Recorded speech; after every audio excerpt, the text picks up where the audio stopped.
Welcome to Focus, me micro-learning session. If you've ever looked at your team and thought, we're working hard, so why are we still missing targets? This episode is for you. Because most of the time, the problem isn't that people are lazy or incapable, it's that the team is operating on shaky foundations, low trust, unclear communication, and misaligned goals. And when those three are off, even talented people can underperform. Today I'm pulling key ideas from the book 10 Habits of High-Performance Teams. The big takeaway is simple but powerful. High performance isn't some rare talent that only a few teams are born with. It's something you build through repeatable habits. And I want to focus on 3 practical frameworks you can start using immediately. Trust is the foundation, radical communication, and a shared vision. Let's start with trust, because everything else depends on it. On teams with low trust, people hide mistakes, avoid tough conversations, and play defense. They'll do the minimum to protect themselves, not the maximum to help the group. And that kills speed, creativity, and accountability. So how do you build trust in a real workplace, not just on a motivational poster? One of the fastest ways is leadership vulnerability. That means admitting when you're wrong, owning mistakes quickly, and creating an environment where people don't get punished for being honest. When a leader can say, I missed that, or I could have handled that better, it gives everyone else permission to be open too. And here's why that matters. When people feel safe being truthful, you get better information. Better information leads to better decisions, and better decisions lead to better results. Trust isn't just a nice to have, it's a performance multiplier. Now, once trust starts to grow, the next habit is radical communication. Because even teams that like each other can fall apart if nobody is clear. Think about how many problems happen simply because expectations were fuzzy. Someone thought the deadline was next week.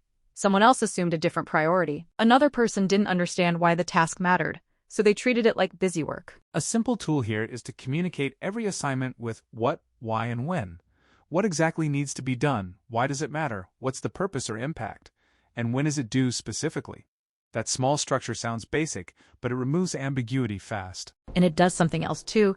It reduces frustration. People usually don't resist work. They resist confusion. When the what is vague, they hesitate. When the why is missing, motivation drops. When the when is unclear, timelines slip and everyone gets annoyed. Clear communication isn't about being controlling, it's about giving people what they need to succeed. All right, third framework, shared vision. This is where a team stops acting like a group of individuals and starts acting like one unit. A shared vision means everyone understands where the team is going and what winning actually looks like. Here's a quick test. Can every team member explain the team's main goals in their own words? Not just repeat a slogan, but clearly describe what the team is aiming for and what matters most right now.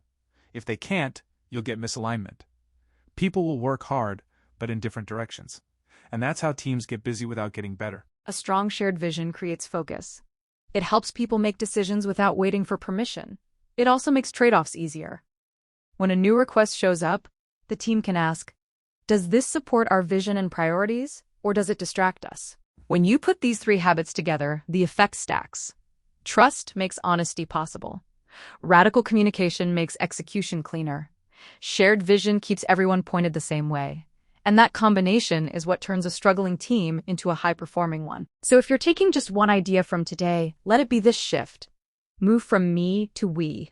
Not as a slogan, but as a daily practice. Build trust with openness. Communicate with clarity using what, why, and when. And make sure the vision is so clear that everyone can say it out loud. Because when a team communicates well and aligns on goals, the results can surprise you. High performance isn't a gift, it's a habit, and the best time to start building it is now. Thanks for listening. Focus Me Microlearning.